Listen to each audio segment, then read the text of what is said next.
And in this video, we're going to be looking at solving one-step linear equations. So one-step linear equations is essentially that it only takes one step to solve it. So when you're solving for an equation, say x plus 3 equals 12, what you're trying to do is get the unknown or the pronumeral or the variable by itself.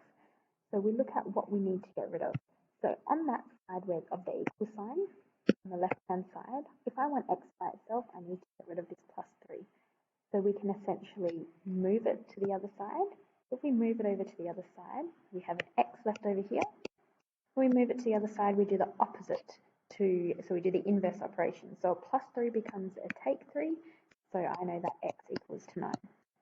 Always check your answer by substituting. So if you substitute your answer back into here, if we're saying x is 9, 9 plus 3 is 12, so that would be correct.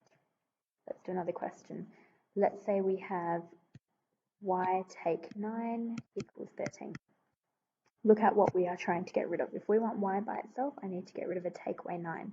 So if I move that to the other side, then I'll have a y left over here. 13 is still over there, but I've got the negative 9 that's moved over to become a positive 9.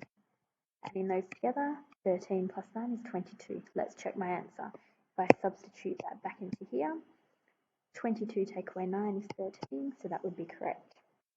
Right, let's look at a few other examples. It's still one-step equations. Let's say if we have 3x equals 9. Look at what I need to get rid of. I need to get rid of this 3 here.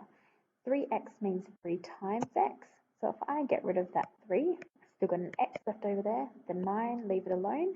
When I move that 3 to the other side, I can write it as divide, or I can write it as divide 3, exactly the same thing. X gives me an answer of 3. If I substitute that back into my original question, 3 times 3 is 9, so that is correct. Let's look at another one. Alright, x on 4 equals to 11. Look at what I need to get rid of on this side. Leave the x alone, always leave the x alone. I need to get rid of that divided by 4. So when I move it to the other side, I have an x left over. 11, leave it alone, you haven't done anything to it. If you move a divide 4 over, the inverse operation of divide is times. 11 times 4 is 44. Let's check.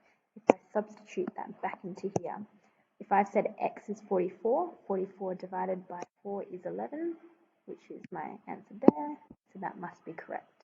Okay?